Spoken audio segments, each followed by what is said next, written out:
To today's conversation podcast. I am so happy with the guest I am hosting today.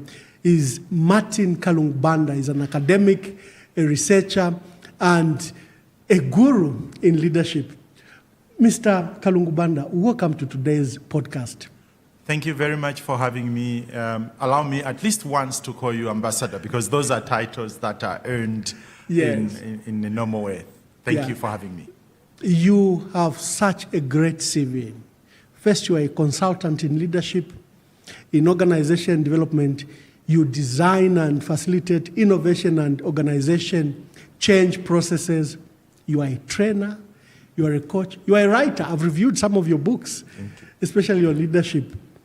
You served as co-faculty member of the Presidency Institute. You are a visiting fellow at the SCORE Center for Social Entrepreneurship at Oxford University.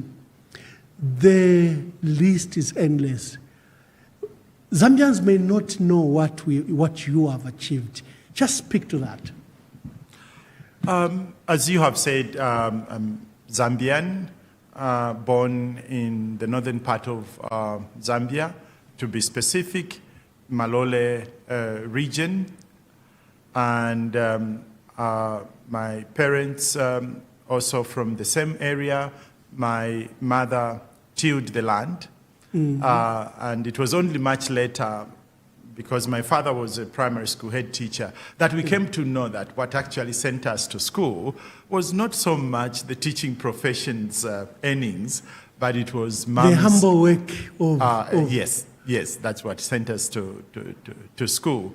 And I was fortunate enough to attend Catholic education. I went to Lubushi Minor Seminary, still in the Northern Province. I have 6 brothers and sisters, and that's the bit. What else can I say? Yeah. We remember you are, I think, an academic and lecturer at the University of Zambia, and you are getting married. It's supposed to be a private matter, but you've decided to change your name, to abandon your ancestry, very proud name of Kalungu, and add that of your wife. Immediately, I think you set the country abuzz. The media were excited. Yeah. They wanted to understand. All the men probably were put to shame. Who is this man abandoning patriarchy? Just speak to that. Many people will remember that particular matter. Maybe the term is not abandoning, because I simply combined. Yeah. So what happened was that when I was about to get married, my fiancé then and I sat together and said, what do we want out of our relationship? Yeah. The first thing we wanted was equality, that we wanted to express how equal we were in the partnership, in the relationship. And we began to brainstorm what would be a clear manifestation of that equality. It was in the name. Wow. And we thought about the fact that women in most parts of the world, they change their names upon getting married. They become Mrs. So and so, husband, surname. In this particular case, we thought about what if change happened to both of us? And we started playing with different ways of expressing that.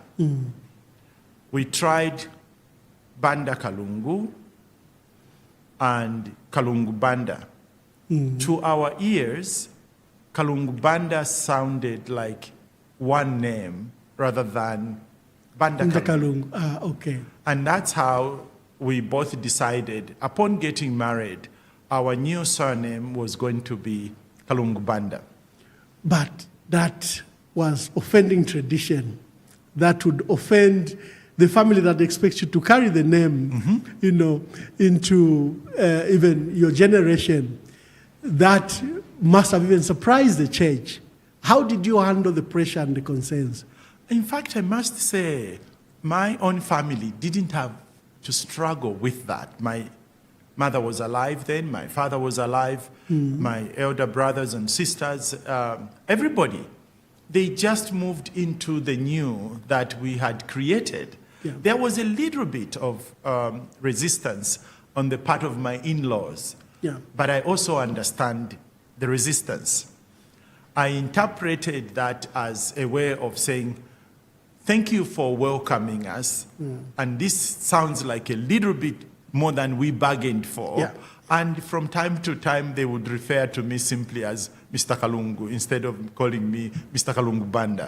But I understood it as a way of expressing the gesture also I had extended to them, but they received it with a little bit of humility. No, it remains interesting. You've put all of us under pressure, but it was an admirable act of demonstrating equality. I think there's no better way than in the manner you did, and I think you remain our ambassador for all men.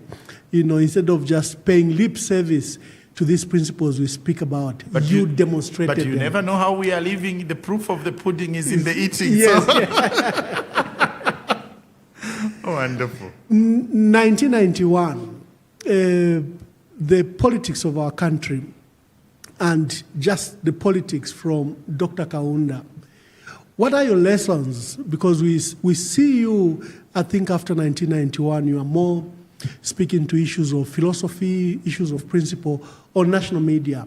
and issues of leadership. I think that's when many people just didn't recognize you as a lecturer at the University of Zambia, but as one that was willing to impart this knowledge in all of us. For me, 1991 goes back to my university days. And that connects to the issue of education. I think the University of Zambia at the time, as one of the only two highest institutions of learning at university level, students were imbued with a different spirit. Yes, we wanted to get our degrees in economics, in development studies, in philosophy and mathematics and engineering. But we also cared about Zambia. The state of our country. We also cared about the world. You remember there were many demonstrations in support of Mandela, who was incarcerated together with other freedom fighters.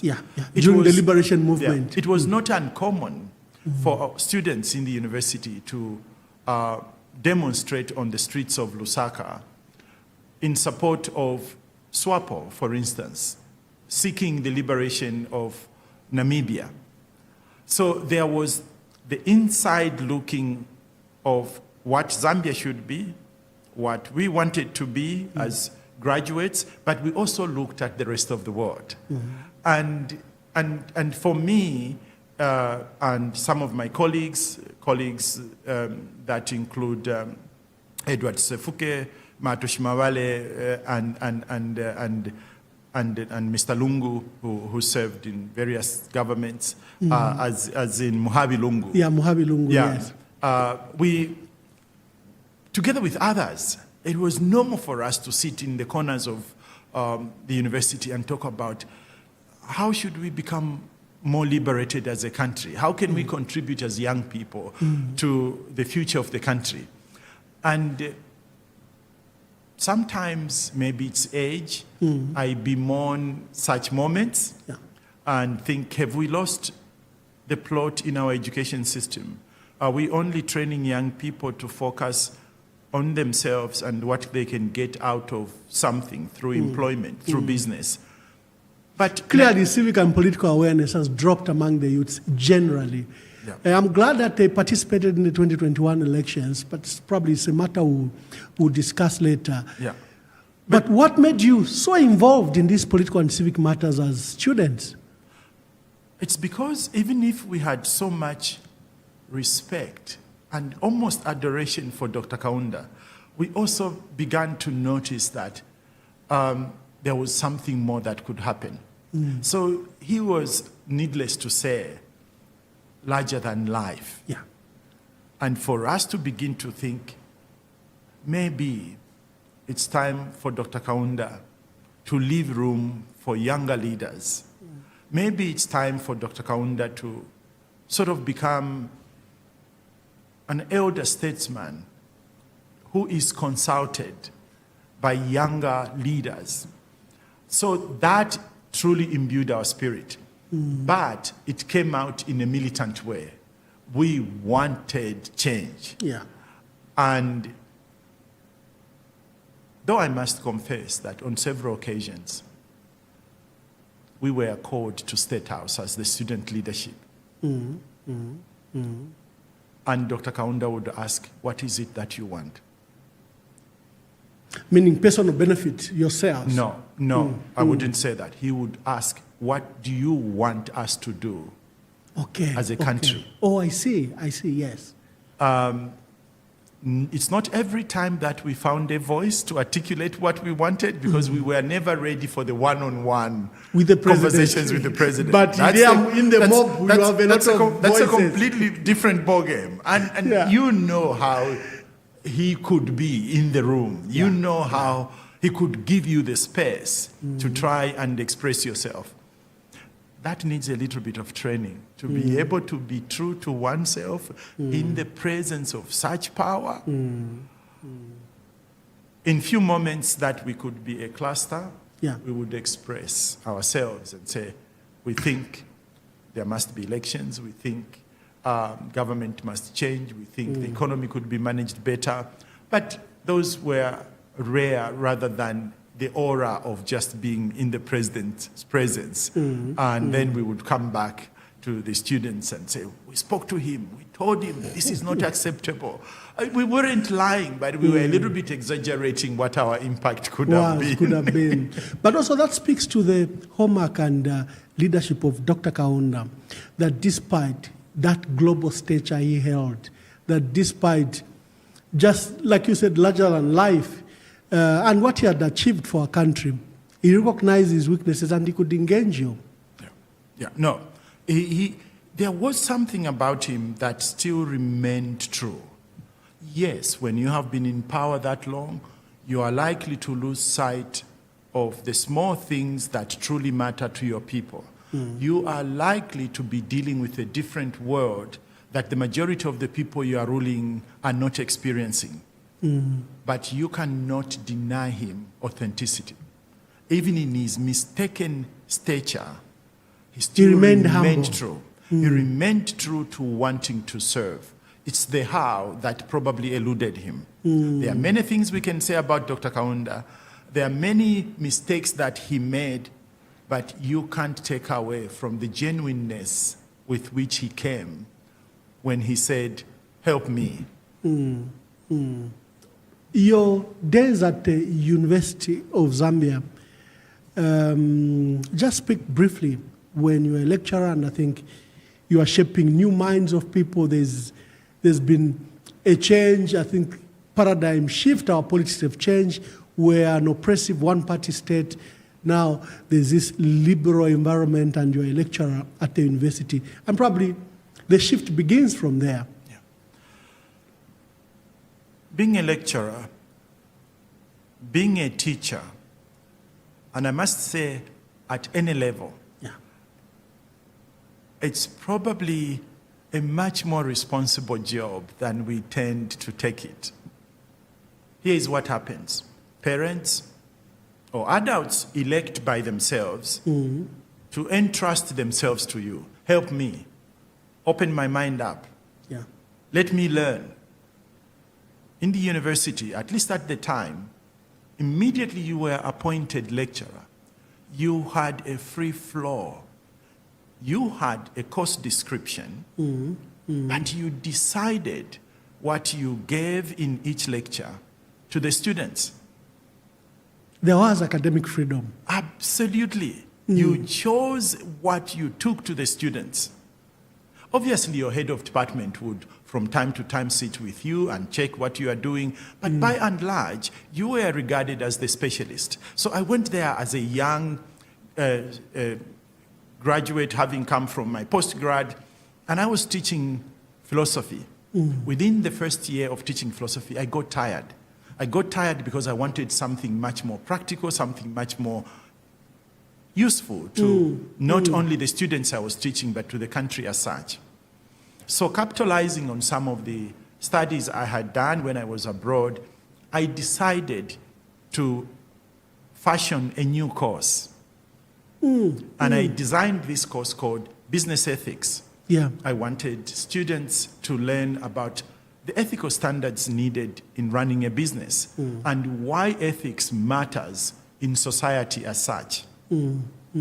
My head of department, who was a Jesuit priest at the time, heading the philosophy department,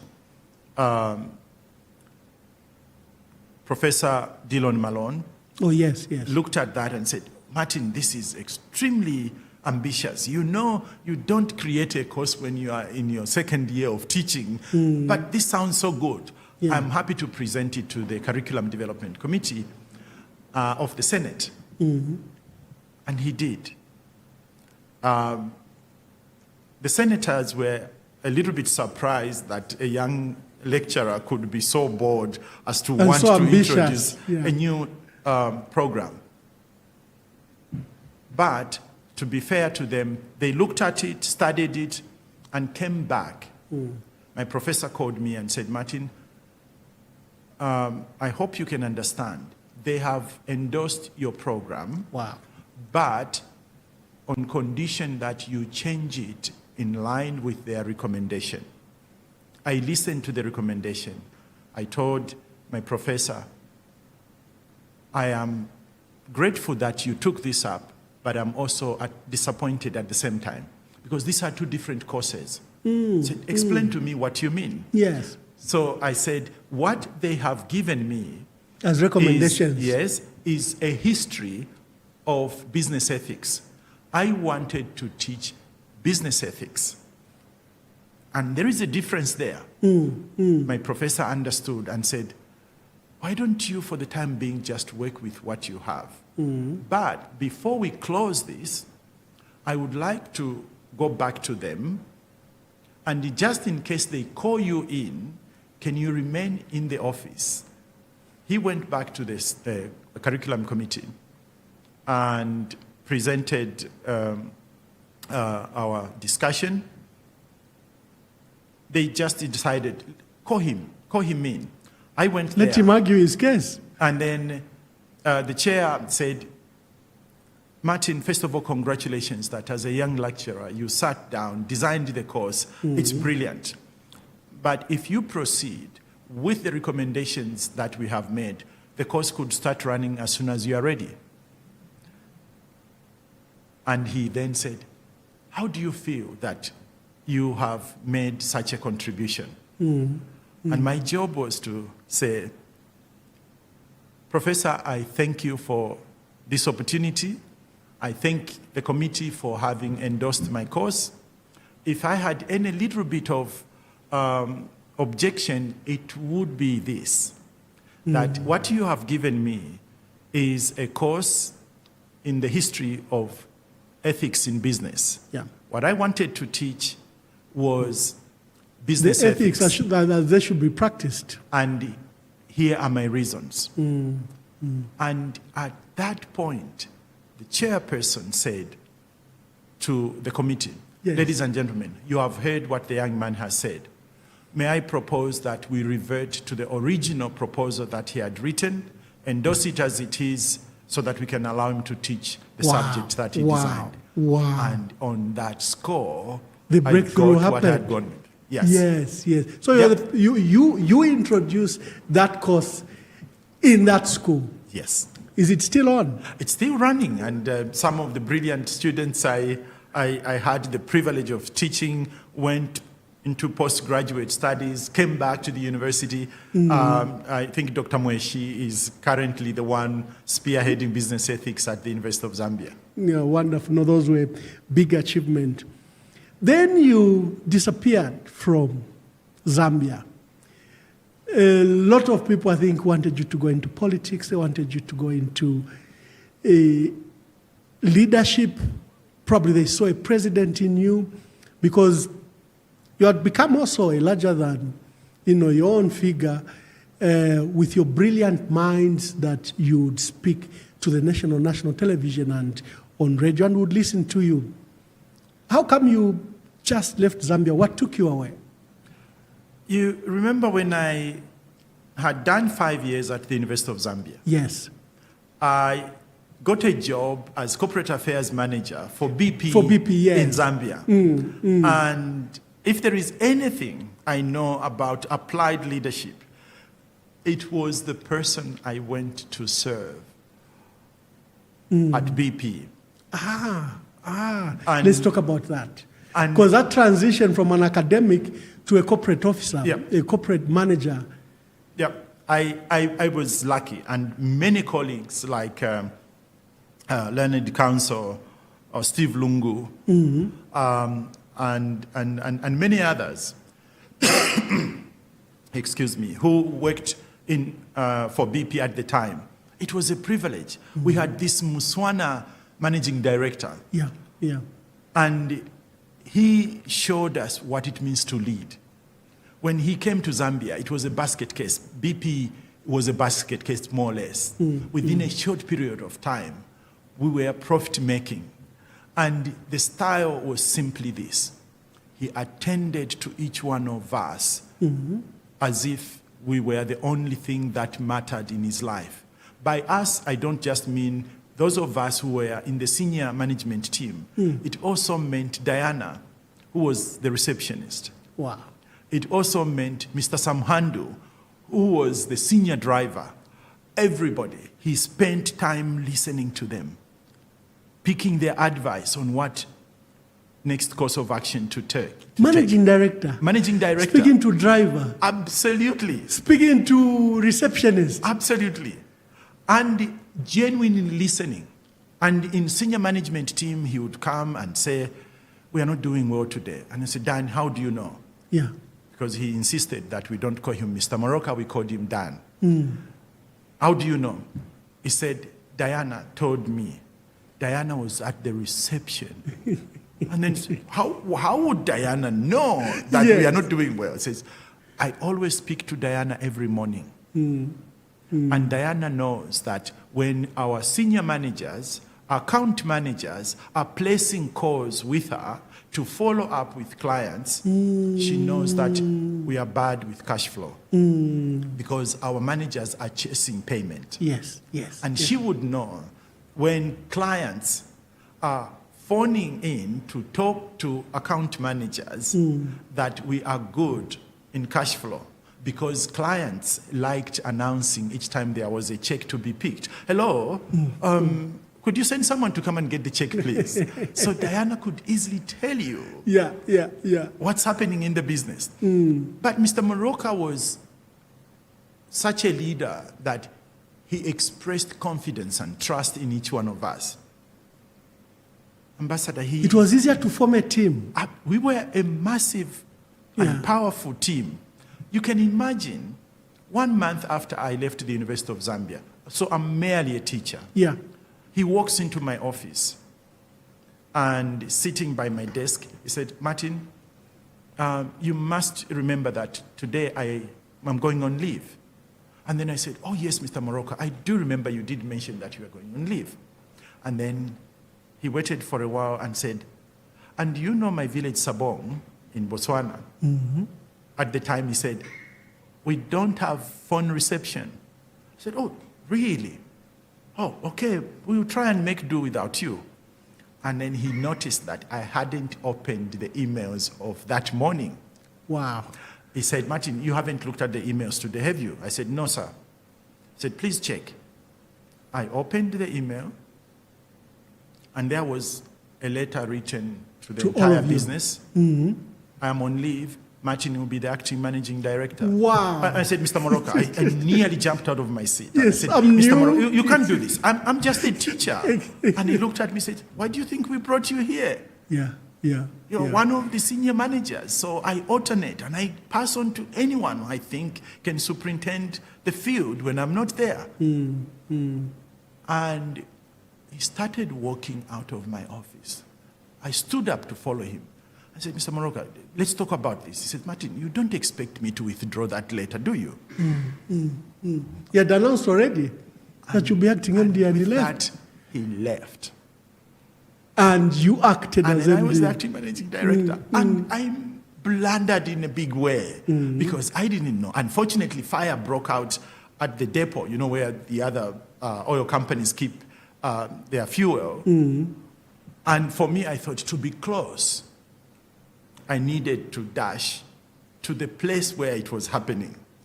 And one of my colleagues who had been in the business longer says, Martin, come on, get out of here. You can't be here. And I stood there in trepidation. I said, what do I do? And then someone came and whispered. He said, now you have to go back to the office. In the boardroom, there is a special place which is called the command center. You will start now communicating with the depot, with the headquarters in South Africa, and with London. You're wasting time by being where the fire is. So I sheepishly got back into my car and drove back to Mukuba Pension House. And I started coordinating information and what kind of help we needed. Fortunately, we had competent men and women, and the city of Lusaka did not go in fire. That is crisis management, and we'll spend a lot of time on that as we go back to leadership and leadership issues. You've just demonstrated one key issue of crisis management. Many people, you see it in our leaders, there's cholera, and they are then all packed at a ward at the National Stadium, instead of going to the command center and being direct in the entire process. From BP lucrative job. You are in the top management. You are a young career is just bursting before you. But you didn't last at BP. I didn't, particularly BP Zambia, because Mr. Moroka, who had become head of commercial for Africa, he had moved to Cape Town. And at one time, he called and said, Martin, there is a job, a regional job here that I think suits you. He was stroking my ego because he said, home is too small for you. What we have in Zambia, BP Zambia, is too small for you. There is a big job that you need to apply for here. And I was given the job of regional performance manager, corporate affairs performance manager.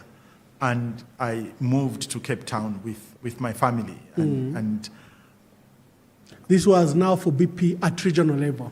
BP Africa. The entire BP Africa. Yeah, so I was responsible for social performance and corporate affairs, and working with the likes of J.J. Skazwe, who had been in Cape Town for a long period of time, driving the oil industry, at least from the BP side. And I was there for the next 2 years. And at some point, and these points joined, my wife and I kept talking, do we really want to continue being in the oil industry? Or we need to learn more about how things are run so that we can set up our own consulting business. Because even when I was in BP, and credit to BP, credit to Mr. Moroka, one of the reasons why business ethics continued at the University of Zambia was that when I left the university and went to work in Mkuba Pension House for BP Zambia, in the second week, Mr. Moroka called me and said, I just want to check, how happy are you working with us? Wow. And I said, cheekily, and I said, if I have to be honest, Mr. Moroka, I love the money. I love the car and the free fuel. But I'm also sad that I had to abandon students because I was the only one who could teach business ethics at the time. And I left BP during break when the university was on recess. And then he looked at me and said, Martin, I don't want a worried member of the senior management team. Tomorrow, I want you and I to discuss what the solution should be. Wow. The following day, I said to Mr. Moroka, I have a solution, but it's an impossible one. And he said, speak it out, don't be the judge. I said, would BP consider that I continue teaching at the University of Zambia, pro bono, until one of the students graduates enough to go for postgrad to come back and teach the program? And Mr. Moroka said, on one condition, that the Vice Chancellor and myself sign a memorandum of understanding.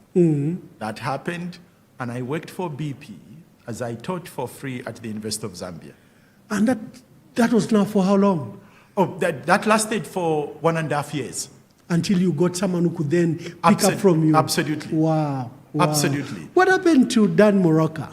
Dan Moroka went to Cape Town, as I said, became head of commercial for Africa. He left to go and run as member of parliament in the President Moha's government, I think. Yes, or was it Masire? No, the son to Mr. Masire. What was? No. Ian Kama? Ian Kama, I think. In President Kama's government, he became Minister for Commerce and Industry. And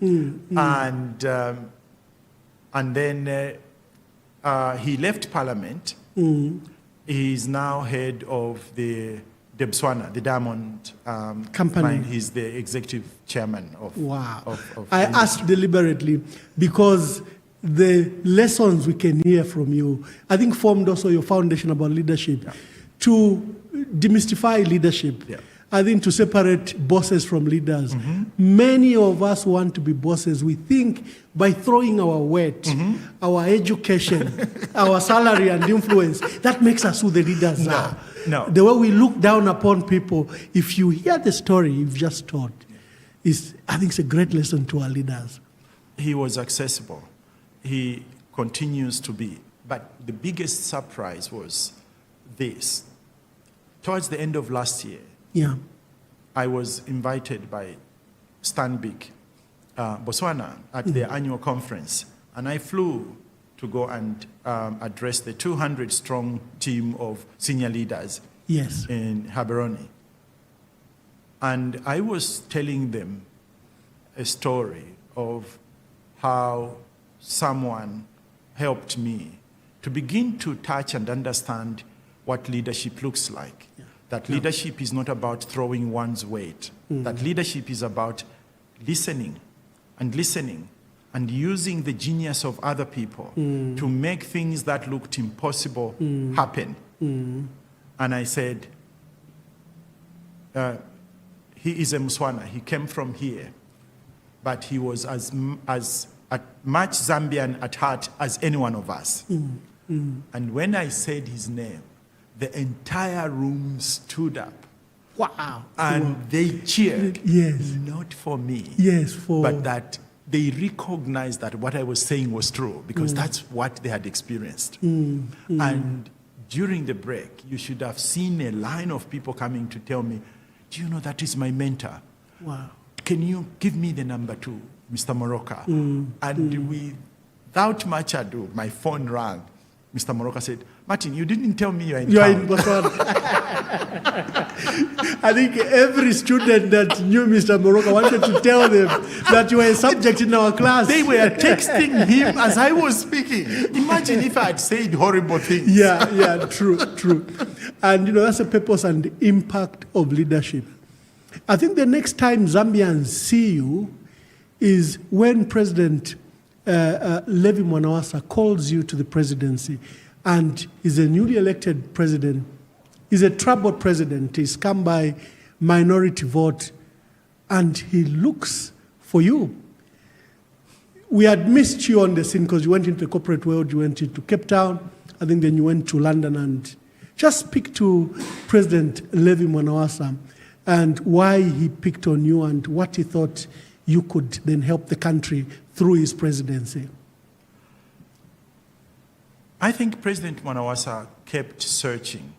He kept searching for who else can I include, who else can I invite to help me to run this thing called State House, this thing called Zambia. And the beginning was when I was already working for BP. Yeah. When I worked for BP, I was lucky to have been picked as one of the 20, together with another Zambian called Muyumbana. We were picked across Africa and put on a leadership program, which was designed and facilitated by a Canadian leadership thinker by the name of Lance Secretan. After 1 year of being on the program, Emmanuel, I found myself getting disappointed with my thoughts. Instead of thinking about the corporate life, the beautiful corporate life that seemed to be laid in front of you. Absolutely. I was more worried about home. Yeah. And foolishly, I might say, one morning I arrive at my office and I lift the phone and I call a friend back home and I said, could you please find me the number to the president's office? And my friend asked me, Martin, what have you been smoking? Which normal human being. It's Zambia. Maybe you left Zambia a long time ago. Presidents are not accessible. Yeah, but all the same, after 10 minutes, he called back, gave me the number, and said, please, I beg you, don't be silly with that number. I somehow heard that, shoved the number away, and I continued working as I normally would. 10 to 5 p.m., I looked at the number. Some madness seeped in me. I dialed the number. And the response came, "Hello, State House, how can we help you?" And I answered, "My name is Martin Kalungu-Banda, may I speak to the president?" Then the voice went, "Mr. Kalungu-Banda, is the president expecting your call?" Yeah. I answered, "No, but it's crucial that I speak to the president," I said. Then there was silence, music. A new voice came through. "State House, how may we help you?" I responded, "My name is Martin Kalungu-Banda, I would like to speak to the president." Yeah. The same question was asked of me. "Mr. Kalungu-Banda, is the president expecting your call?" I answered in the negative, but I slightly emphasized my response. It is crucial that I speak to the president. Silence, music. A new voice came. "State House, how can we help you?" And I said almost rudely, "My name is Martin. I've been trying to speak to the president for the last few minutes." And the voice went, "Mr. Kalungu-Banda, this is the president. How can I help?" Wow. At that point, my brother, I forgot why Why I you had had called called. in the first place. And when I next spoke, Yeah. I said completely the wrong thing. It was Yes. true, but it was the wrong thing to say. I said, "I'm terribly sorry, sir. I didn't vote for you in the last election." Wow. And the president laughed. And then he said, "At least you are honest about your vote. But now, Mr. Kalungu-Banda, how can I help you?" And that's when I had recovered enough. And I said to the president, "Your Excellency, I have been reflecting for the last 1 year on issues of leadership. Yes, it is in regard to my business currently, BP, but there are a lot of lessons that I think you and your team could benefit from." And the voice came through. "Mr. Kalungu-Banda, this is Wednesday. How about this Friday? 14 hours. I honestly that was don't good. remember putting my receiver down. My hand was shaking. I walked to the company president, Fred Paswana, and I said, "I have just got an appointment with the president. Can I And he travel needs back me home?" on Friday. I need to be in his office. And I did. Yeah. I arrived at the small gate on the side of State House. Yeah, that car park, yes. Yeah, and the security persons looked at that, at the list of people that were meeting the president, and they didn't find my name. You were not listed. No. I said to the senior most officer, "Sir, I'm not lying. I spoke to the president. He will be expecting me at 14 hours. The gentleman looked at me with eyes of disbelief. "Surely, Mr. Kalungu-Banda, do you think the head of state would have an appointment with a stranger and we haven't done any security check on them?" I said, "Sir, I hear you. Just that I'm also telling you what is true." Yeah. He was kind enough to say the following: "You will walk with me. In case this is one of the rare moments when our system fails to record everything, we check with the inner desk. If your name is not there, please promise me you will not resist to come out." I promised. We walked. Went to Mr. Tubi, who was the senior private secretary. Yes. My name was not there. On the list. Oh, No. my. And as he was about to usher me out, the president was coming from another direction. And he looked at us and he said, "You must be Mr. Kalungu-Banda." And I said, "Yes, sir." And that was the chance for me to leave the security officer and join the president. Yeah, you nearly missed the appointment. So, to cut the long story short, I chatted with the president for about 20 minutes. And the president... What crisis did you see? Where did you think we're going wrong? Why were you personally persuaded that you thought you could help this country through his presidency? Good question. Great question. I thought that the president had a lot of dream and ambition for a better country. And I was sensing that this was not shared with cabinet. I also had a sense that our traditional respect for the office of president did not go in tandem with the president's desire to create a team of equals with whom to do the work. He was standing up Alone. high above there. It was almost a Lone Ranger's game. And I knew that such a job, you can't realize it by being powerful, gifted Lone Ranger. It's too complex, too complicated. You cannot do that in spite of your goodwill. And I just wanted also to contribute to him and his team. What was your pitch when he allowed you in? For you then to create a program? Because you were then there for many years. I think, yeah. So what was your pitch? Period of time. It was still, Your Excellency, I think we can all learn about leadership. And what I'm also simply saying here is that to lead well, we need to listen well. To lead well, we must also be good learners. It is not true that because someone is president, because someone is cabinet minister, therefore they have access to the truth.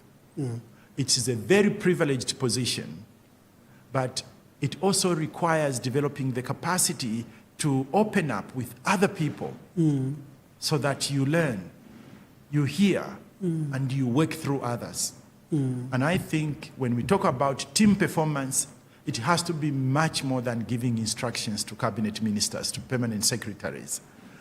And then he said, Martin, are you able to create a training program for me and my ministers and permanent secretaries? From nowhere, I said yes, because I knew I could capitalize on other people that were much more qualified than myself. He did arrange through Ambassador Mbula, Yes, who was yes, Secretary of Cabinet Mbula then. at the time, yes. We had a training program for cabinet ministers. We had a training program for permanent secretaries. At the end of that training period, and I capitalized on my colleagues such as Professor Joseph Disho. So had you designed programs for leadership already at that stage? No. Yeah. This is an interesting question. So when you are aspiring for change, or when you put yourself on the path of wanting to contribute to change, the first principle is not expertise. The first principle is to say yes. When you feel your head and heart click as one, don't worry about capability. You will develop that on the way. In this particular case, when the president said, could you come and train cabinet? Could you come and train permanent secretaries?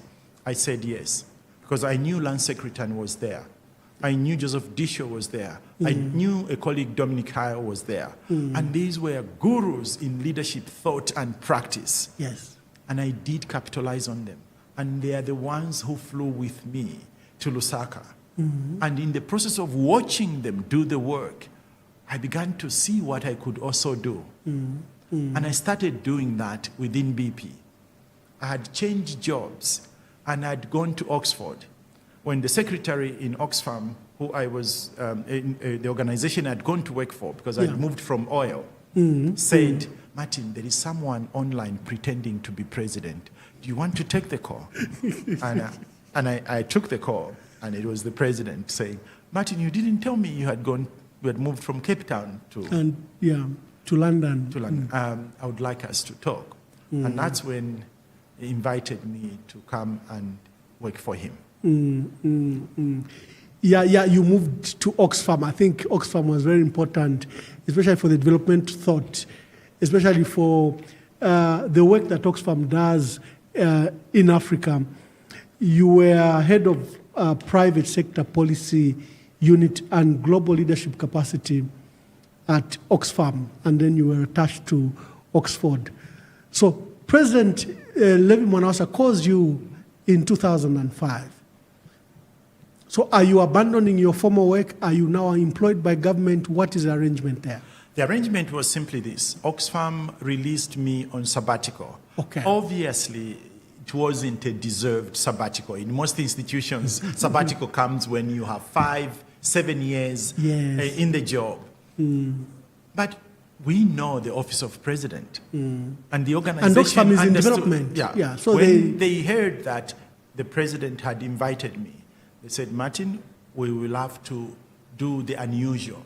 Even if you haven't served long enough to deserve a sabbatical, you can go on sabbatical. And they allowed me, because in the beginning, the president only said, come and show me what it means to work with a chief of staff for 6 months. Bargained for 6 months. And at that particular time, the British High Commission offered to meet my costs of travel and of pay. So, and the arrangement was that I would be in the country for 2 weeks, work with the president, then go back to the UK. And no, not to work. I would be, this was fascinating. The person in the British High Commission who was responsible for the contract, and they were deputy at the time, said this to me. Martin, you will not report to us. You will be reporting straight to the president. And the only condition we have is that you do not stay in the country for more than 2 weeks each time you visit in those 6 months.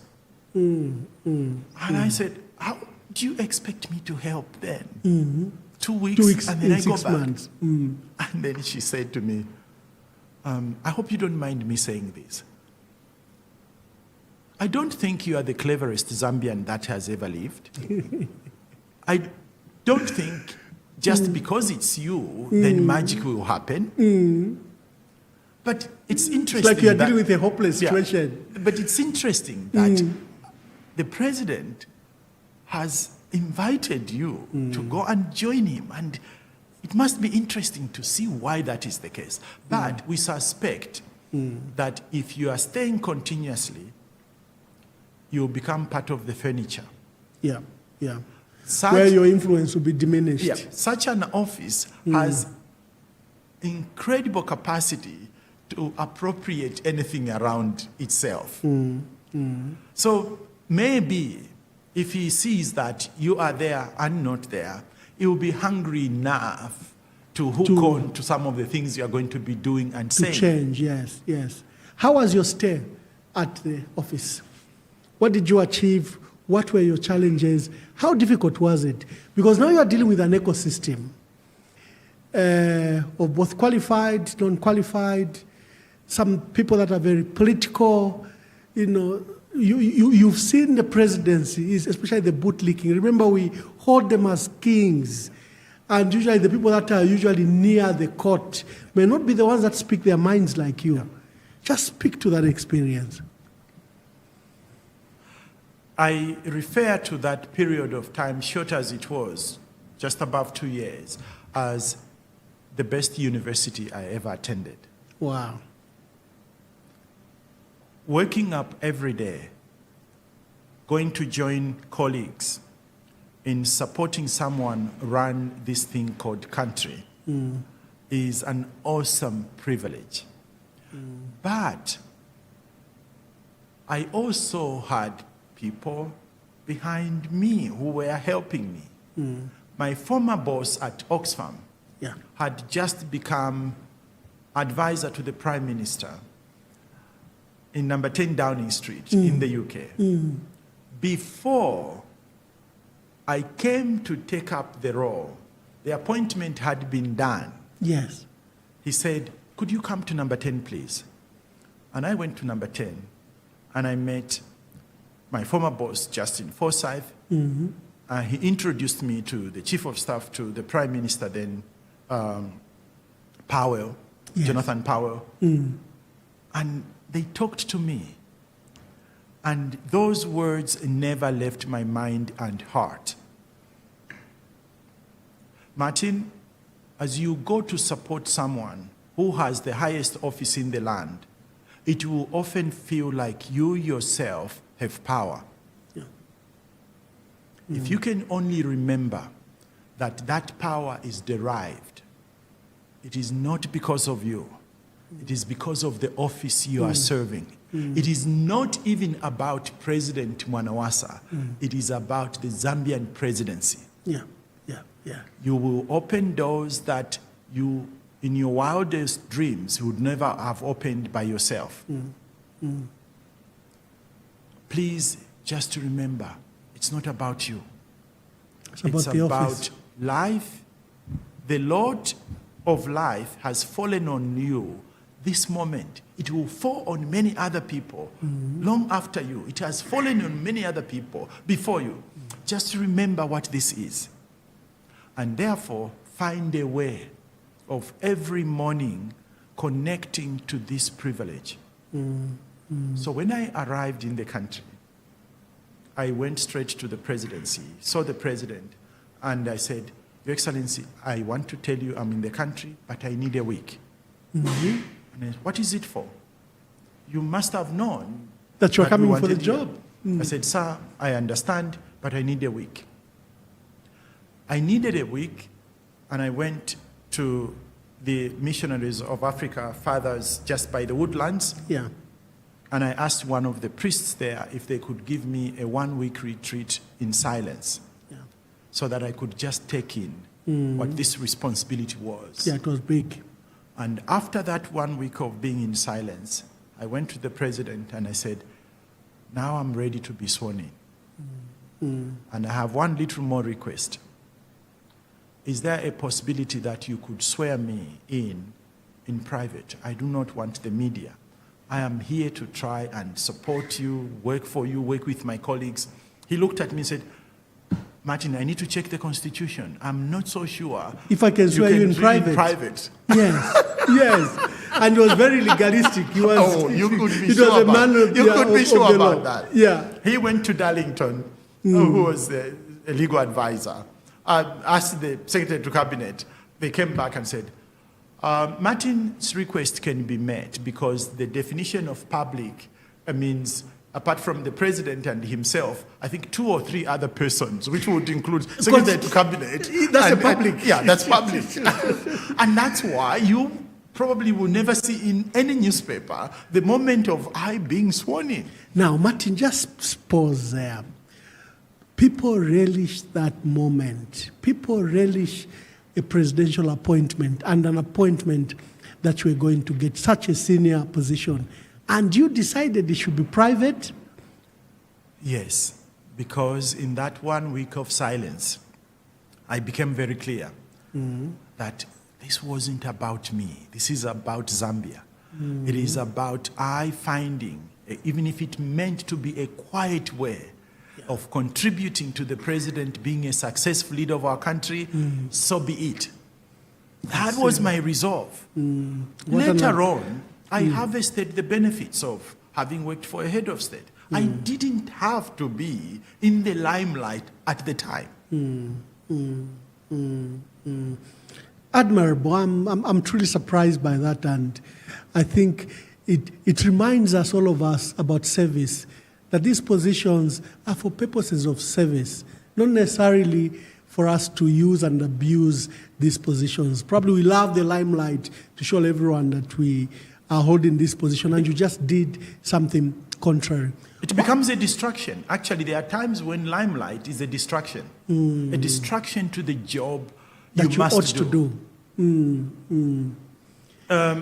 But you asked about how easy it was. It wasn't in the beginning, because you are coming in as an outsider. You remember, I came in 3 years after the president had been sworn in. Yes, yes.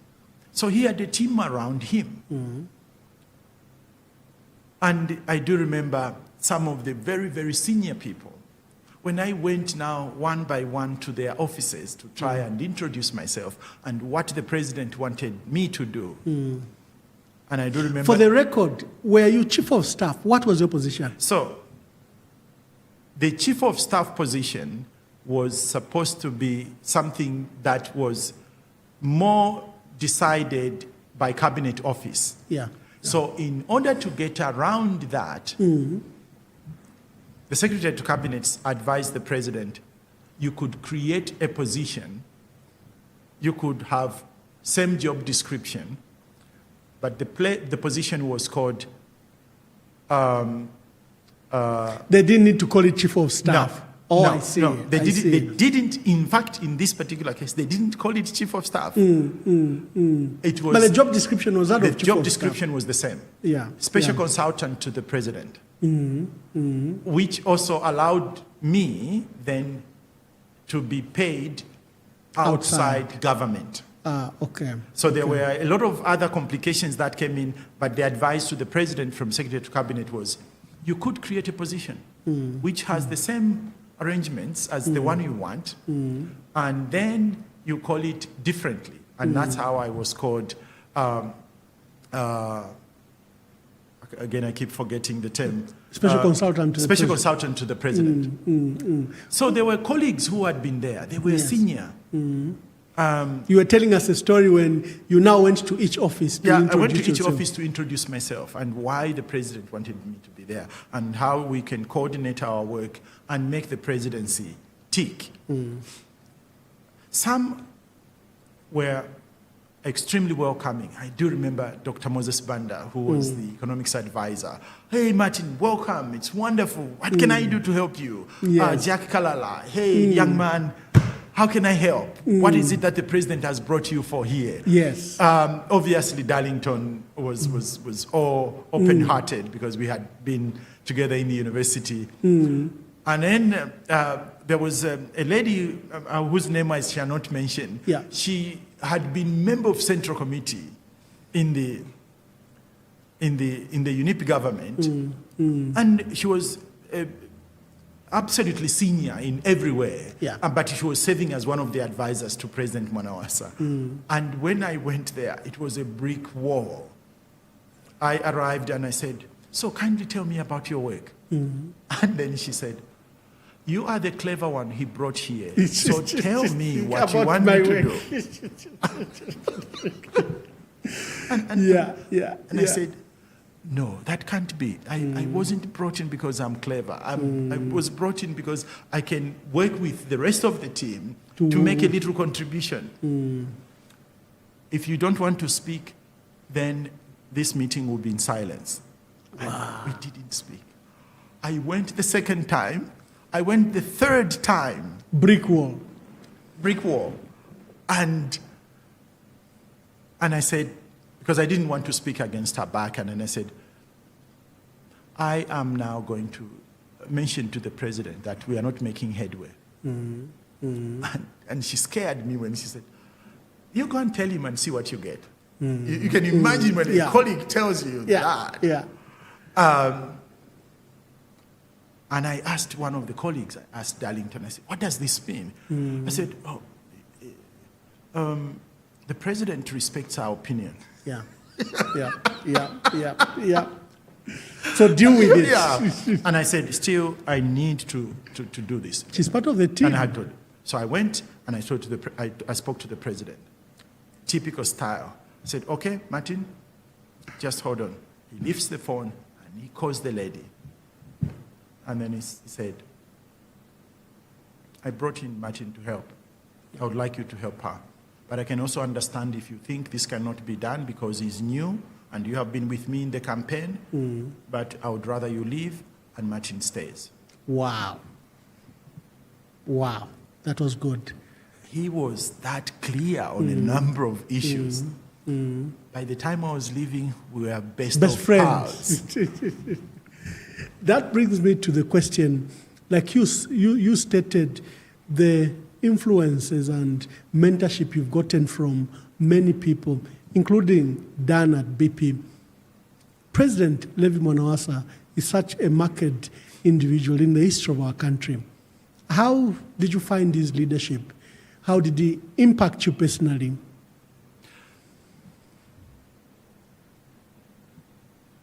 He had clarity on what he wanted for the country. Absolute clarity, to the point that sometimes bordered on stubbornness. Clarity as would be, I want a just country. When he said, I want a country of laws and not of men, he absolutely meant it. And at one time, I even had to ask him privately. we were receiving a Russian ambassador. And after receiving the credentials of the Russian ambassador, then he introduced himself as, I am a lawyer of 32 years standing. You are president, you don't introduce yourself as a lawyer. Anyway, the event happened, and as we were walking back to his office, and I said, Your Excellency, why would you introduce yourself as a lawyer of 32 years? And he said, oh, Martin, that's the only thing that can't be taken away from me. The presidency will come and go. But also, if anybody has to remember me, have to remember me as somebody who fought for justice, who wanted the rule of law. Hence, coming to introduce myself as a lawyer is as natural as breathing. I see. He literally abandoned the presidency and went to his profession. He was that clear about what he wanted, and he was not always aware of how people felt intimidated by his stature, by his legal knowledge, by his level of commitment and thoroughness. But somehow he allowed me to speak about that. Okay. Very often he would invite me to his home for a meal. He would invite me to his home for a cup of tea over the weekend. And when there were certain family functions, he would say, you are alone here, your family is not here. Come over, come and join us. And then I took chance to ask him and to connect with him. I remember at one time asking him, Your Excellency, do you realize that people fear you? And he said, Martin, come on, what would people fear about me? I said, you are a strong personality. And then he would be interested in knowing the type of fear that he instills. Yeah, and I said, let's watch. Let's watch when you are holding cabinet meetings, how people simply end up. And I told him this story. I said, I was absolutely on my knees the morning I knew I was going to sit with you and my colleague advisors in the cabinet meeting. Because the country sits in awe when they know cabinet is sitting. The men and women entrusted with leadership are sitting together, talking about the future of our country. And I told him, I said, Your Excellency, within the first 30 minutes, all my dreams were dashed. I was so disappointed. And then he said, why would you be disappointed? Did I chair the meeting so badly? I said, not so much about your chairing, maybe. And we were laughing. And then I said, here is how I experienced the first cabinet meeting. Agenda item number 1, you are chairing. And I'm not saying this was the subject matter, I'm just using it as an example. We need to increase the budget for the Ministry of Works and Supply by 10%. I think this is a very good idea. What does Cabinet think? And then I said, when you ask that question, what does Cabinet think? Here is what happened. First Minister speaks. Your Excellency, thank you very much for suggesting that we increase the budget for the Ministry of Works and Supply by 10%. I should congratulate you for this. Next minister. Congratulated the president. Your Excellency, my colleague just took words out of my mouth. I was going to congratulate you for that which had come as a question became a congratulatory message. And I said to the president, my disappointment came from that because it felt like one head teacher sitting at the head of the table and primary school children listening and ululating. There was no conversation between adults. And then the president asked me, what should I do? And then I said, Your Excellency, you could chair the meetings without revealing your position. Wow. The first time we did that, I'm going back to the same example. There is a proposal. A proposal to increase the budget for the Ministry of Works and Supply by 10%. What does Cabinet think? You haven't said, I think this is a good idea. You haven't expressed your opinion. My brother, it took 10, 15 minutes for people to second guess themselves and say, well, where is he sitting? Where is the president's view on this matter? And what frightens me is that these are very capable men and women, extremely educated, but somehow you condition yourself that your best role is to sing what the head of state wants. You, in your leadership role, as we still continue to speak to issues of President Mwanawasa, you've been with various African presidents, and you found that disease that you just demonstrated, where we hold our leaders not as peers, not as co-leaders, we hold them as kings. What should be done? How did you help President Mwanawasa begin to encourage his ministers to be co-leaders and to be peers with himself? First of all, they rarely receive genuine feedback. The leaders are not given feedback? No. And I knew my job, that was to give feedback to the president. And on several occasions, the president would ask me, Martin, why do you speak to me like that? And I would ask him, Your Excellency, how do you think I speak to you? And he said, you question me and you push when I have a different point of view. And I said, that's part of the job description, sir. I'm supposed to be your outer ego, to say that which other people cannot say. And I do that with the confidence that that's my job. But I would lie if I say I do it with ease. Because your office is powerful. It's the only job that can mimic God. Let there be water, and there was. Let there be the moon and the sun, and there was. You could say, let there be that head teacher, and there is. Let there not be that head teacher, and the system will move, and there won't be, legally or illegally. So to that extent, then, I have every morning to mobilize a lot of inner energy to try and speak truth to power, because that's my job description. But I also know that I can push on 3 occasions. You have communicated to me, and I'm checking here if my interpretation is correct, that once I have a different point of view from yours, I can push you 3 times. And after 3 times, I know... He gave you latitude to push him 3 times. 3 times. And after 3 times, I am clear that he understood what I'm trying to say, and he has chosen to stick to his point.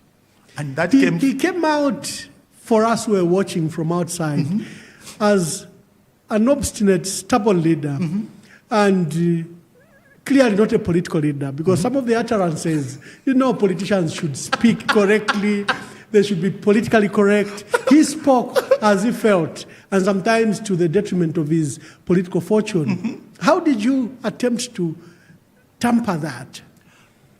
For me, it wasn't tampering. It's just raising the mirror, making him aware. I mean, there were moments when I would go to his home in Kwazi, and I would stand there and say, Your Excellency, if people found I said this to people, they would tell me I'm a liar. He would be running up and down, having a good laugh like a kid with his daughter Ntembe. And this is an image people never saw.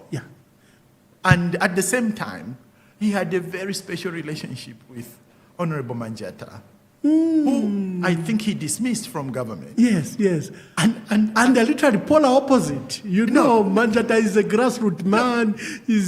But do you know what happened? Even if he dismissed him from government, and this is what I found. I think there was the President and First Lady's 17th, 18th wedding anniversary. And I was invited. And who do I find there? Manjata and his wife. And I whispered to the president, but how does this work? You dismissed him. He says, no. I dismissed a cabinet minister. He's my friend. It's a good So he had the clarity. He separated these things, just like he separated his obligations. I remember when we came to see President Frederick Chiluba at his private residence, and I think you were there when we visited him. And I was still questioning. And as we came back, Again, I went to him and I said, Your Excellency, you need to help me understand this. Your government Because for our viewers, President Frederick Chiluba at the time, I think this is 2006, is ailing. And we've been struggling with his health for the last 2 years.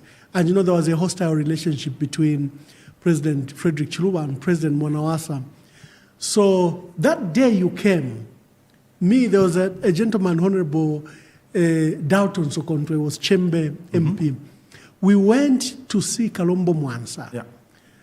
And we said, we don't know who to speak to in this government, but the former president is unwell. Yeah. And we fear he might die on us. The next we saw is you, the First Lady and the President, and your entire staff coming to see the President. Yeah. He had made a decision that you'll be evacuated and he should seek treatment, despite the perceived political hostility. So I was just giving that Absolutely. background. Thank you for giving that. Yeah. Because I also didn't understand it. And I, in the privacy of his office, and I said, Your Excellency, help me understand this. Your government is pursuing issues against former President Frederick Chiluba. And today you just asked us, house. let's go and see the former president. And you made the decision and asked him with respect that he be evacuated for medical attention. And then he laughed and said, Martin, don't confuse things. The one I went to see is my former head of state. It has nothing to do with what the law might be saying they are pursuing over him. It's my job to look after the former head of state. Yeah. He is my former head of state. He is your former head of state. Wow. And I will do everything in my powers that he lives. On several occasions, I witnessed him separating these. I don't like X, Y, Z, but we can't deny that he or she is right in this particular case. No, I'm not going to speak to them. That was a remarkable quality, Yeah. because the judgment of many leaders is clouded. Absolutely. And through the fog, they fail to separate the two, like you've demonstrated with President Absolutely. Mwanawasa. On many occasions, he would. But also, for me, because within the first few weeks of being at State House, I asked the president that we go out on a retreat with all the senior team and the First Lady. So when I said, Your Excellency, can the First Lady come for this meeting? And then he said, Martin, what do you mean? She is not part of the State House structure. She's my wife, she's First Lady, but in terms of governance, no. Again, he distinguished the difference. And then I said, I understand. I'm still asking you to permit that to happen. And then he said, you have to give me reasons. Yeah. And then I said, I hope I don't come across as insulting. It would be naive of me and my colleagues in the advisory team to take it that the First Lady doesn't influence the way you think and feel. I would like her to be part of the thinking and feeling. So, yes, she's not part of the structure, but the pillow does change a lot of things. That was a nice one. It does. The women of influence, they say, the women of influence, we have power. And influence is even more powerful than power. And he said, okay, she can come. I go to another of your influence. I think the world knows you by two books about Nelson Mandela. Why Nelson Mandela? How does it impact you? Why do you think he should be a model leader, especially for us Africans? It was purely accidental in a way. Somehow, the stories around Nelson Mandela were coming at me. But maybe the ignition point was the final, when I was in the university. You remember at the time,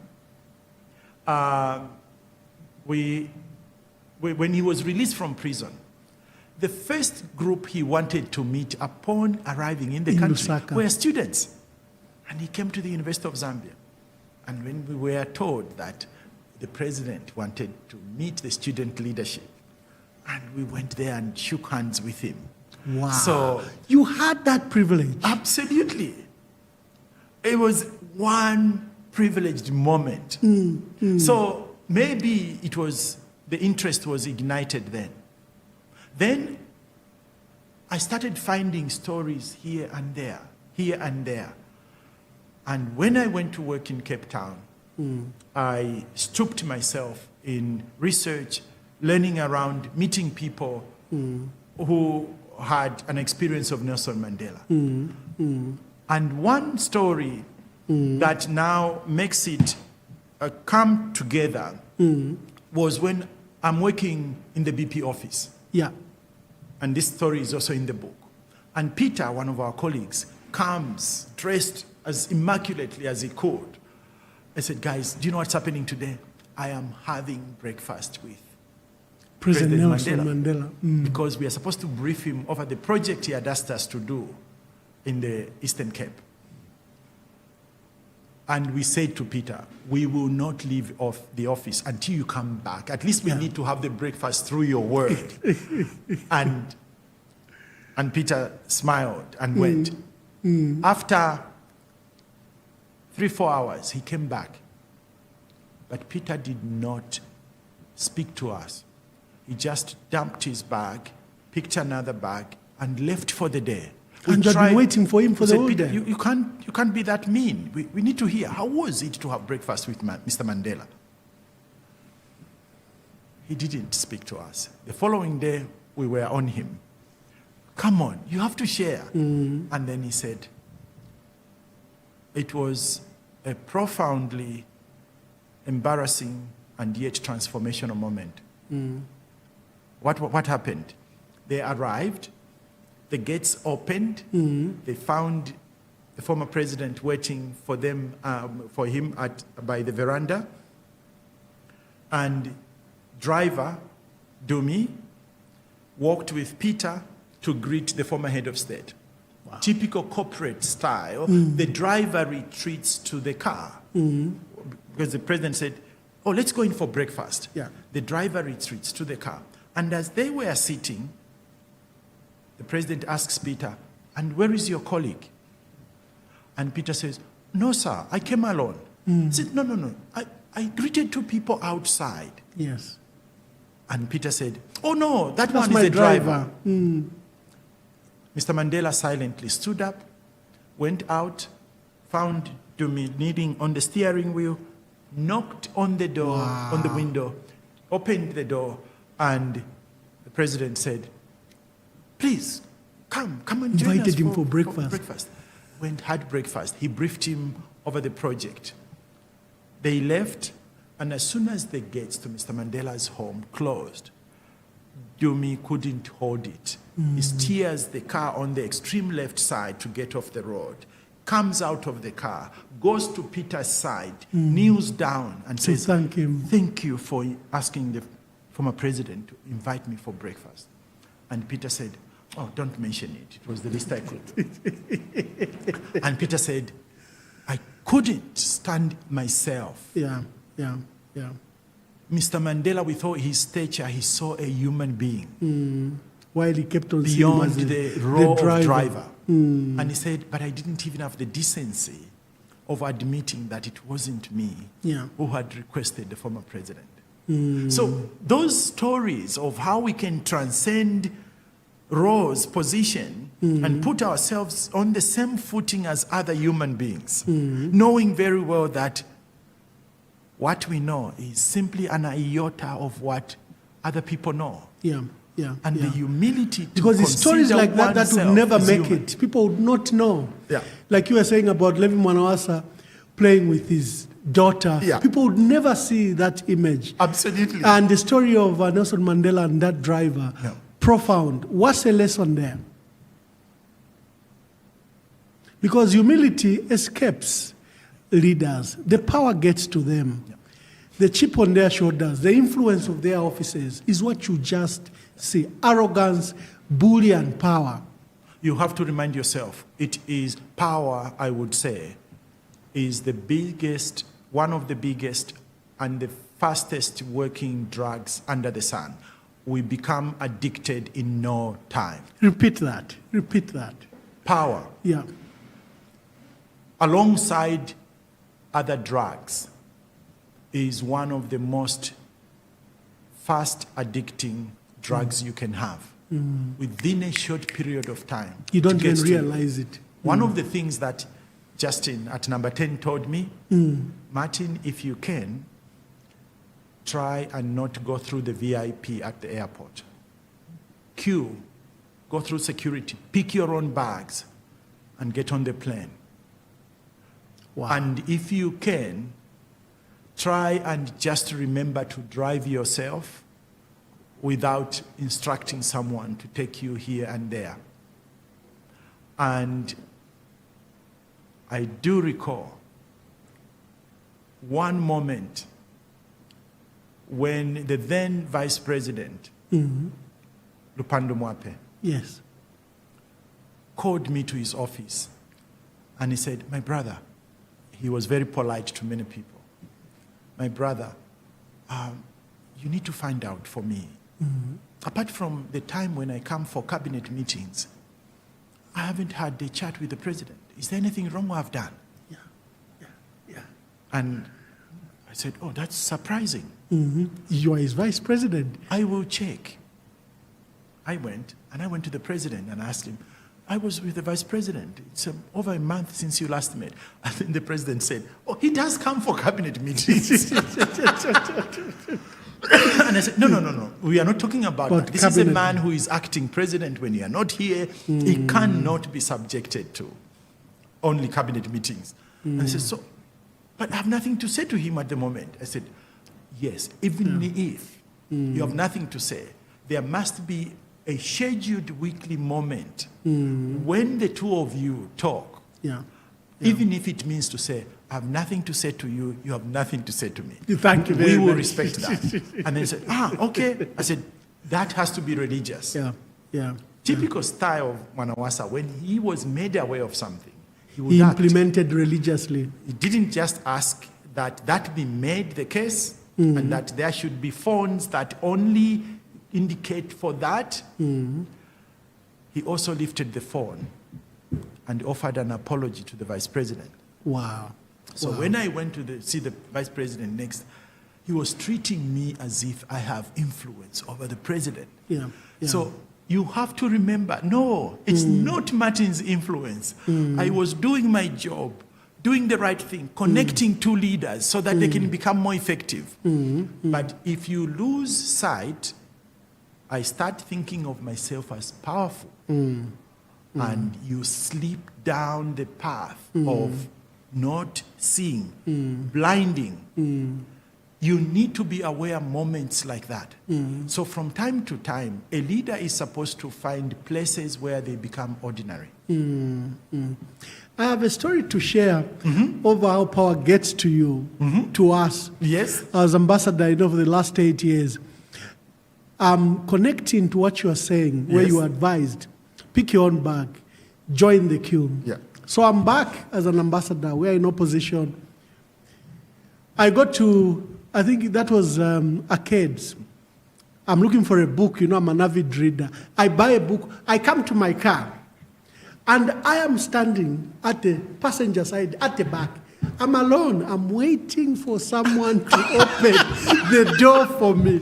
Your own car? My own car. You stood there waiting for someone to open the door? Like that. I'm even getting annoyed that there's no one who's opening for me. You don't realize how small things, like someone carrying your folder, someone carrying your file, how it gets to you. It conditions you. It's no longer a privilege. You think it's an entitlement. And the habits crawl in very quickly. And it's important that for leaders that are reminded again and again, that in the exercise of power, there should be restraint, self-restraint. Absolutely. One of the stories I told President Mwanawasa to talk about humility was, maybe it's an apocryphal one, but it's, it sounds true when we think about Abraham Lincoln. A French president was visiting and stayed in the White House. And as the French president was pacing up and down, seeing different rooms, he found President Abraham Lincoln polishing shoes. His own shoes. And then he asked, Mr. President, you polish, Mr. President, you polish your shoes. And then Abraham Lincoln is said to have responded, yes, Mr. President, whose do you polish? You know, the irony of, yes, are you polishing someone else's shoes? But I don't know how we can speak about this, but I also found it as I worked in the corporate world. Power is the same. Unless we check ourselves, power gets to us very quickly. It's not that power gets to us just. It also causes blinding. You begin... I think it gets in the way of performance. You stop seeing what you should be seeing. Yeah. We will not talk about, leadership journey without talking about the Tony Blair Institute. You've interacted with the Institute. I became a critic of it, and probably you've seen some of my articles, but that took you to many places in Ghana, in Rwanda, in Kenya, and across the world. Just speak to your role to... I speak about advisory units at the presidency. I want them to be local because we have enough talent. Imagine if you worked at State House. Imagine if you worked at State House, how transformational that could be. So I criticize it not from the perspective that it is bad, but from the perspective that I want local because we have talents across the world. But just speak to that. I do admit I have been, for a number of years, no longer in that position. I was senior advisor within the Tony Blair Institute. It meant that I was one of those who could be sent to different countries to support chiefs of staff to heads of state, to help them learn, think about, organize how to support the president effectively. What I found about the Institute was a new approach towards development assistance, a new approach towards capacity building. What fascinated me about the approach of the Tony Blair Institute was recognizing that unless skills transfer happens in real time and on real issues, it will not happen. We can take people out, take them for a workshop, pump them with energy and inspiration, but you have taken them out of context. Take them back to the office, the goings on of the office, panel beats them, compresses them, sometimes to even smaller than they were before you intervened. So what was this approach? So we would like someone in the directorate, let's say, of the Treasury, and we find them counterparts who have done this work successfully in other parts of the world. They are top of their game. Pair them up with the local person and let them do work together for a period of time. And as the other person grows in stature, the other one recedes. The institute person moves out. And then you move on to another area. So it's capacity building in action rather than in training. I do a lot of that in the university, teaching people. It's a completely different ballgame when a country invites me and I go and sit with advisors to a head of state. And on a daily basis, we're saying, so today, how do you shade the calendar of the president in order to allow both the core business he wants, as well as to allow citizens to feel the president is ours and is accessible. Let's see how that goes. Day one, we try that out. Day two, we try that out. The president is going to chair a meeting. Here is how you guide him on how to chair a meeting effectively without bullying everyone. And then let's see what happens. Walk into the president's office, ask the president to try out these rules. Give feedback to the president after the meeting. I think that misses. That way, then the presidents you are do not have this. feedback. So when you talk about, I mean, the institute may have cropped a bad name here and there, but I honestly think sometimes it's almost like misunderstanding and not knowing what is going on. And he is, I'm not his advocate, I'm not Mr. Blair's advocate, but he's using the resources He earns by giving speeches across the world to make them available for this kind of ventures. Of course, you would say, yes, they sign contracts with government, but the cost of having these people, very highly skilled human beings, supporting other local skilled people to up their game is very high. Oh, wonderful. So that's how I define my time with the Institute. What are we doing wrong?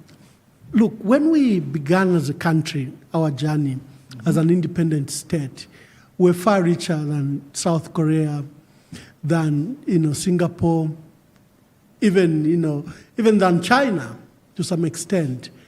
And here we are among the 20 poorest countries in the world. And the countries that were far better off now they've transitioned. They are now, in many cases, good developing countries and even first worlds like Singapore and South Korea and China. What is it that we're doing wrong? What is it that we can do better? What have been your reflections, especially that you pursue leadership as a core solution to the crisis that Africa has? Great question again. And it's a number of factors. There is no one single explanation for this. Some of the explanations are much more prominent than others. But what rank as the top 3-4 for me are, number one, it's our own leadership. When we are not learning from history, when we don't learn from history, we make same problems, same mistakes all the time. For example, when we talk about development, when we talk about investment, when we talk about partnering with different parts of the world in order to bring to the surface the many natural resources that we have, we must remember that Africa, Zambia have been shortchanged all the time. I'm not saying we exist without partnerships. I'm not saying we do away with direct foreign investment. But the game can't be the same. They tend to over-negotiate. They tend to serve their interests when they come over here. And yet we have so many educated men and women who could say, can we stop this?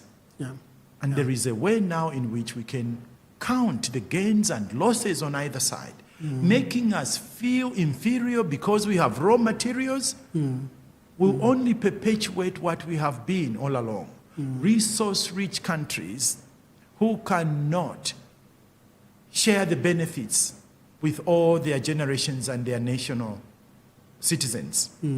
Number two, that sort of immediately connects with the past through the global international trade rules we have. They are still rigged in favor of the Western world. I understand our brothers and sisters in the West, they want to come across as if the game is fair. It is not. Where we are now with the IMF and the World Bank, history will tell you we have been there before. Can we have a genuine conversation as to whether these rules are rigged against us? The other bit is just that because of the history we have lived, as a nation, we may have developed certain attitudes and cultures, and we have to change them. That work matters, that honesty matters, that when you are given a chance to superintend over a small patch, do it as well as you could. So we can talk about other people doing us in, but we also do ourselves in. Self-introspection too. We need not to do to ourselves what sometimes we do. I am in charge of this clinic, and there is a budget allocated for that clinic. Can I use the budget as destined, as intended, so that the benefits accrue to all the people?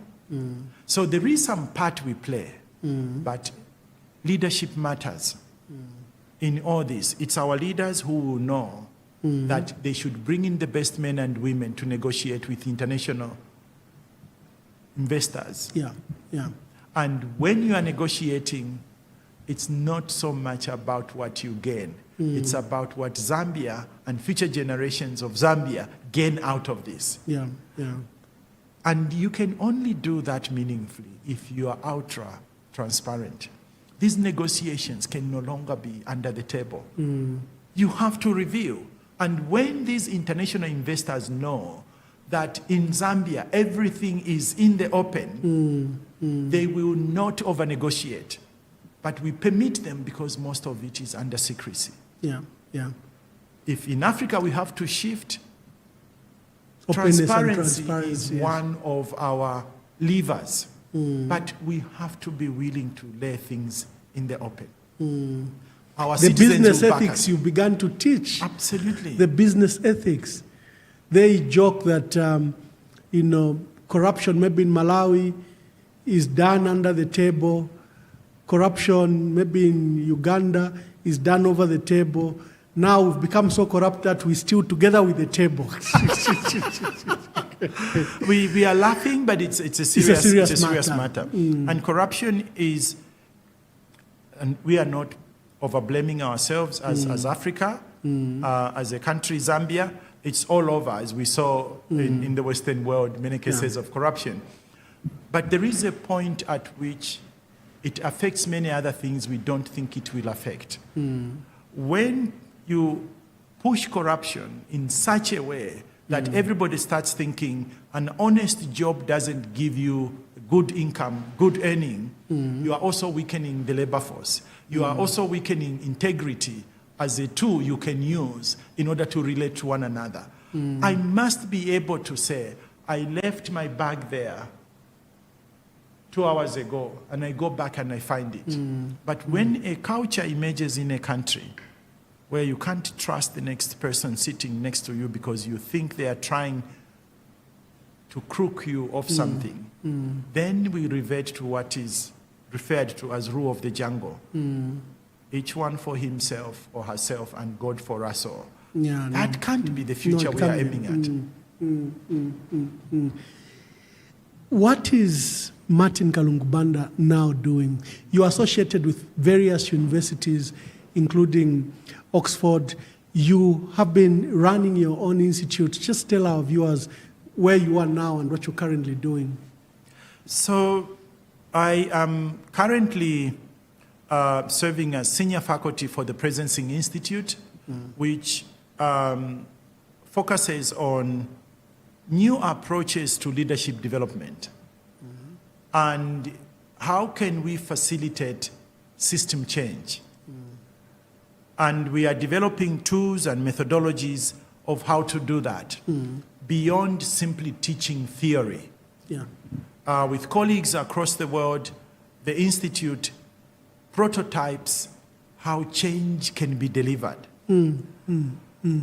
And out of the Presencing Institute, my wife and I began the journey of creating the Africa version of the Presencing Institute. So we are the Africa chapter of what we are calling the U School.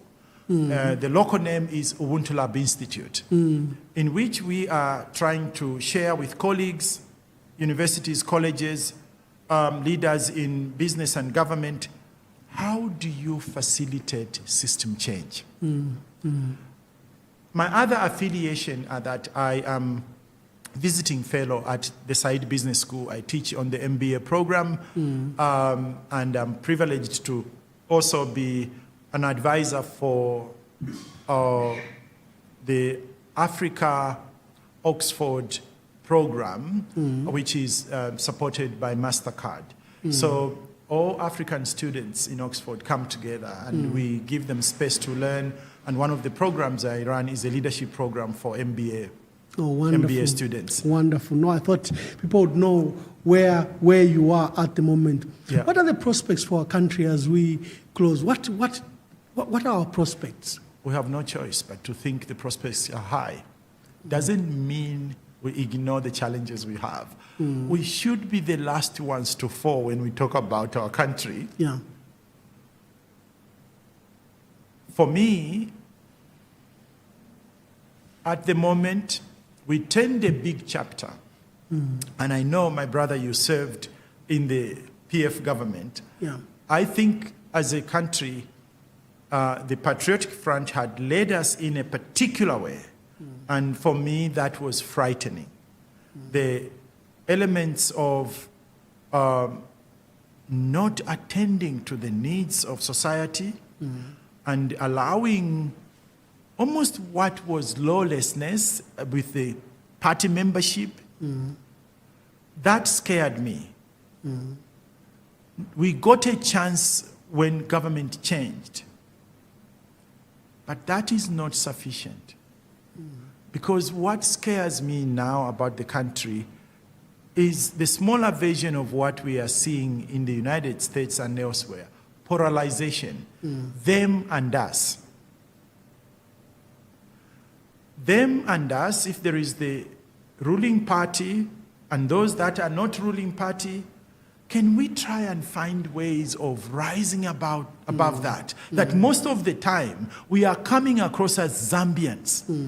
And therefore, if Ambassador Mwamba is the best brilliant communications person here and there, I should feel free to go and ask him to help. Not because he belongs to X and Y political party. There are so many brilliant people within and outside the country. If there is any one thing that makes... The issue of division, regionalism, and the fragmentation that is rising also does scare me. That we can be judged by our political affiliation.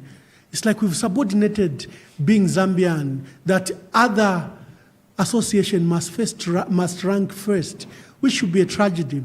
I think the best was created by Dr. Kaunda, who wanted us to be united, then married. You came to the university not because you could be able, because an opportunity arose, you applied yourself, you were qualified to come to the university. So you came to the university on merit. So I think many things have gone wrong in our country, and I'm just echoing your concerns that we've become narrow and parochial, that I can only work with A, I can't work with B because they belong to A. It's a tragedy because we are missing talent, we are missing skilled people in our country. And this country, like you said, can only be saved by ourselves. No one is coming. In case people think someone is coming. Allow me to tell you this. Yeah. So, as you know, to be sworn in, they will have done all sorts of investigations around you, integrity, what kind of person you have done, if you haven't committed any crime, and then a report is submitted to the president. So before I was sworn in to go and work for President Mwanawasa, that was done. And then the day before I was sworn in, the president calls me to his office and he says, "Oh, Martin, you didn't tell me that you worked with Christon Tembo and that you are FDD."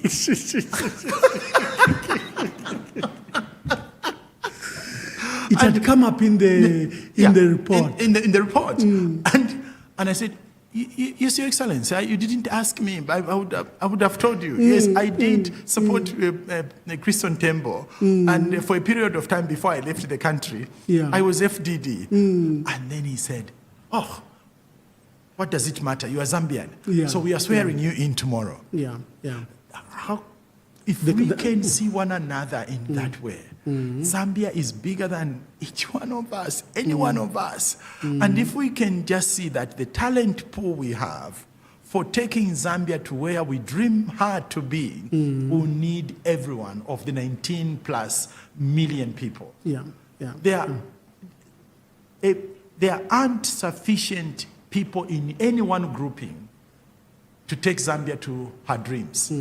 And the more our leaders, both in government and in the private sector, can realize this, the more they will realize we are not short of human capacity. We are not short of skilled labor.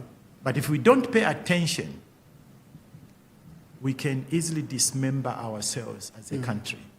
And everybody, when they go into conflict, everybody, when they go into polarization, they sleepwalk. It's like it's not happening. Yeah. It's not Yeah. happening. And then before you know it, The Rwanda genocide. You are literally sleepwalking into it and you don't realize what you're doing. we went into First and Second World War. Yeah. History tells you leaders sleepwalked Yeah. into the war. Yes, yes. We shouldn't allow ourselves to do that. For me, it's about we shouldn't allow ourselves to be a divided nation. The them and us. It's just one Zambia Yeah, yeah. and yeah. one nation. I wouldn't close the program without finding out how your spouse is doing. I know it's a private question, but people that know you have been very concerned. How is she doing? Thank you for asking. My dear wife suffered a debilitating illness 3 years ago, a very acute form of rheumatoid arthritis. And I am grateful that her own personal resolve has allowed her to be coming through. And maybe one day you should invite her to talk about this so that I don't champion her own case. So she decided she could fight this condition. And while the treatment was very aggressive, and all the medical professionals that attended to her said, you need this cancer treatment, even if you are not suffering from cancer, because it's the only thing we know now is effective. And she came home, reflected, and she said, I hope you don't mind. I have decided to fight the condition in an alternative way. Wow. I will ask if there are other ways through which you fight rheumatoid arthritis. We are not out of the woods yet, my brother. Yeah. But the difference between my wife of Last year and now, 9 months later, is absolutely worth expressing gratitude for. She's now able to walk. You saw she is the one who drove me to this dialogue.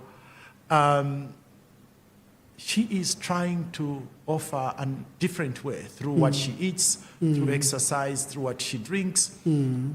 Might there be other ways through which we can combat health challenges? And I think she's a school in herself as she learns about wonderful. her We own thank health. God for that good report, and we thank God for the healing that is taking place. Thank you for asking. And we were all worried. You are such a team. Everyone that has worked with you will remember just how you partner together very well. She's just not a spouse, but a colleague and a friend of yours.